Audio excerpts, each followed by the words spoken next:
কিশোরগঞ্জ ৫ নিকলি বাজিতপুর আসনকে ঘিরে শুরু হয়েছে তীব্র রাজনৈতিক তৎপরতা, মনোনয়ন যুদ্ধ এবং নানা জল্পনা কল্পনা। বিএনপির ধানের শীষের প্রতীককে কেন্দ্র করে দলটির ভেতরে প্রতিদ্বন্দ্বিতা এখন চরমে।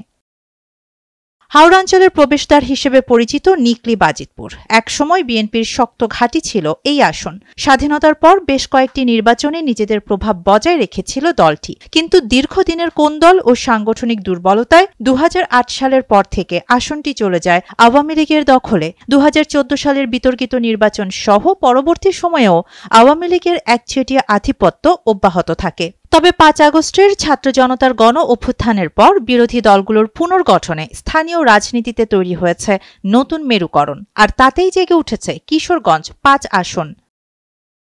এ আসনে বিএনপির মনোনয়ন প্রত্যাশীর সংখ্যা এখন ১২ জন, দলের নিজস্ব ১০ জন এবং জোটের হয়ে আরও ২ জন। এর মধ্যে সবচেয়ে আলোচিত ২ নাম কেন্দ্রীয় নির্বাহী কমিটির সদস্য ও বাজিতপুর উপজেলা বিএনপির সভাপতি শেখ মুজিবুর রহমান ইকবাল এবং ১২ দলীয় জোটের প্রধান সমন্বয়ক অ্যাডভোকেট সৈয়দ এহসানুল হুদা। দুজনকে ঘিরে কর্মীদের তৎপরতা বাড়ায় দলটির ভেতরে তৈরি হয়েছে দ্বিমুখী প্রতিযোগিতা। এছাড়া আলোচনায় রয়েছেন রাষ্ট্র সংস্কার আন্দোলনের প্রধান সমন্বয়ক হাসনাত কাইয়ুম।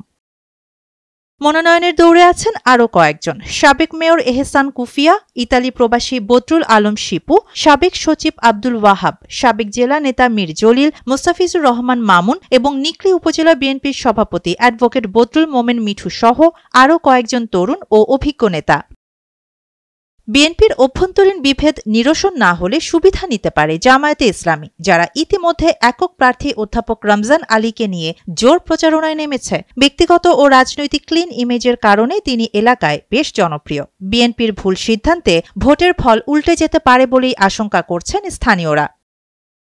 এছাড়া অন্যান্য দল থেকেও প্রার্থী সক্রিয় ইসলামী আন্দোলনের মৌলানা দেলোয়ার হোসেন, খেলাফতে মজলিসের মোহাম্মদ আলী, এনসিপির রাহাগীর আলম মান্না এবং গণ অধিকার পরিষদের জাকির হোসেন। বাজিতপুরের ১১টি ইউনিয়ন ও একটি পৌরসভা এবং নিকলির ৭টি ইউনিয়ন নিয়ে গঠিত কিশোরগঞ্জ ৫ আসনটি এই নির্বাচনে হতে পারে সবচেয়ে প্রতিদ্বন্দ্বিতাপূর্ণ আসনগুলোর একটি। বিএনপি সঠিক প্রার্থী দিতে পারলে ফিরতে পারে জয়, আর ব্যর্থ হলে সুযোগ নিতে পারে জামায়াত। শাহানা জাহান, নয়াদিগন্ত।